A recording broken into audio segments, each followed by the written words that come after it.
Welcome to our 5 on 5. I'm Shelley Leggett, joined by Oregon Senator Ron Wyden. Senator, thank you for joining us. Thanks for having me, Shelley. Of course. We understand that you were just briefed by several agencies regarding wildfires, and we want to get to that in a moment. But first, we'll go to the Supreme Court ruling last week on Roe versus Wade. What comes next for you? Well, certainly I disagree so strongly with the ruling, and I think it's important to be out there advocating everywhere. Particularly, we ought to be talking to young people. We've got education work to do. We need to make sure people vote. We need to make sure that folks are out and at the grassroots level, because political change usually doesn't start in a government building and then trickle down. It's almost always the other way. It's grassroots up.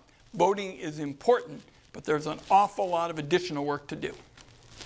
Well, Senator, you met with the Rogue River Siskiyou National Forest, Bureau of Land Management, and the Oregon Department of Forestry about this Southern Oregon fire season today. What did they tell you? It's going to be challenging again. Certainly, they're concerned about the possibility of lightning. They're concerned about east winds. That was a challenge with the Alameda fires, but they're ready for a full court press on fire. And I've made it clear that I'm going to continue to help with additional resources. Senator Merkley and I have teamed up on this, and they've got a host of challenges. One that they mentioned specifically was housing, and they would be very supportive of some bunk housing. And I sit on the Senate Budget Committee, the Energy and Natural Resources Committee. We're going to get them what they need, and as they say, everybody should hold them accountable.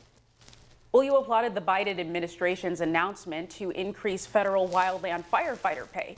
But more than that, the bipartisan proposal would establish new occupational care for firefighters. What can you tell us about that? That is so needed. And of course, there's so much more to do. And we talked about it today. For example, in any small rural town, you can drive around and you can see help wanted signs, and those help wanted signs are offering jobs that pay a whole lot more than what firefighters make. And a firefighter in rural Oregon recently told me that it's gotten to the point they have a modest-sized home, and they said it takes 4 paychecks in order to make 1 month of rent. Got to do better. All right, thank you, Senator. We'll be right back after this break.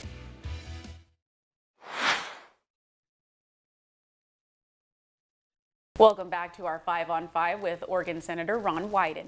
The president signed the biggest new federal gun legislation in decades into law this weekend. What are you most excited about this bill?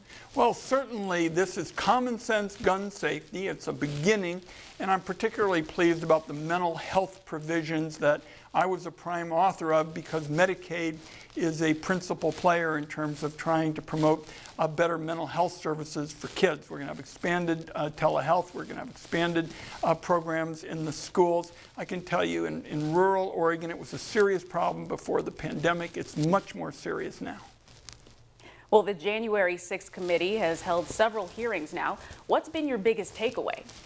Today, of course, we heard additional very damaging testimony. And if I were to characterize it, the committee, the January 6th committee, is putting together the pieces of a very substantial puzzle, and it does not paint a good picture for our democracy.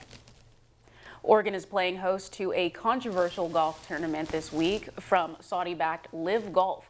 What's your reaction to this? I stand with the 11 mayors from Washington County who don't want it in their area, and it really hits close to home. It's about 20 miles away from where Fallon Smart, a wonderful 15-year-old young woman, was run over by a Saudi national. It's manslaughter. Right before he was to go to trial, he was whisked out of the country. Big black limousine arrived, his ankle bracelet was cut, he got a new passport. Portland law enforcement believes that the Saudis were connected to it. And I think it is just a tremendous insult to the memory of Ms.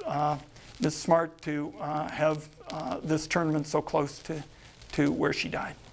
And last week, you pressed 2 leading mental health companies over the use of patients' personal health data.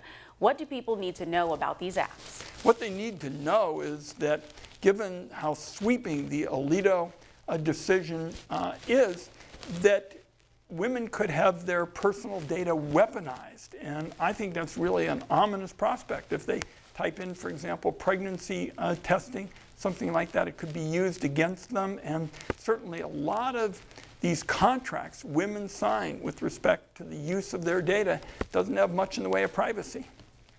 All right, thank you, Senator, for being here with us. Thank you for having me. We'll be right back.